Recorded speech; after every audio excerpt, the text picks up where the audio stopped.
আলাইকুম রহমতুল্লাহি ওয়া বারাকাতুহু। আসলে এটা দেখতে পাচ্ছেন আপনারা পাথরকুচির পাতা।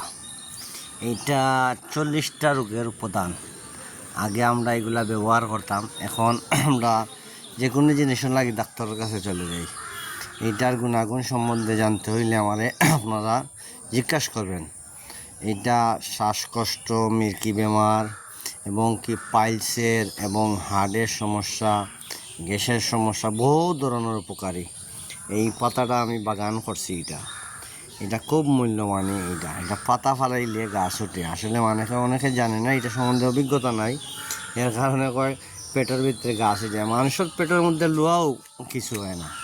তো এইটার বাগান করছি আমি, অনেক কষ্ট এগুলারে তৈরি করছি। এই কয়েকটুক জায়গার মধ্যে, ১/২ শতক জায়গার মধ্যে করছি, পুরা জায়গার মধ্যে এই বাগানটা করছি। যাই হোক, আল্লাহর রহমতে বহুত মানুষের উপকারী হয় এই পাতাটা নিয়ে। এইটার সম্বন্ধে জানতে হইলে আমার কমেন্ট করবেন আপনারা। 25টা রোগের ইম্পর্টেন্ট, এবং কি ত্বকে কালো চেহারা হয়ে গেলে এইটারও উপকারী আছে। এটা ব্যবহার করলে অনেক ধরনের 50টা রোগের এটা উপকারিতা আমি পাইছি, এটা প্রমাণিত। অনেক মানুষ উপকারিত হয়েছে এই পাতার কারণে। ঠিক আছে, আপনারা কমেন্ট করবেন ইনশাআল্লাহ। আর এই পাতা খুব মূল্যবানই।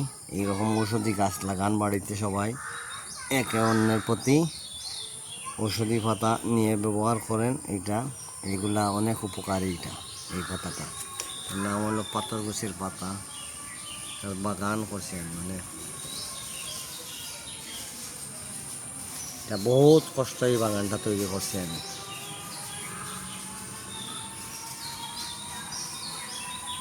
এই বাগানটা করতে আমার বহুত কষ্ট হয়েছে, অনেক শ্রম দেওয়া করছে। এটা অনেক উপকারিতা আসে এই রোগের লাগে।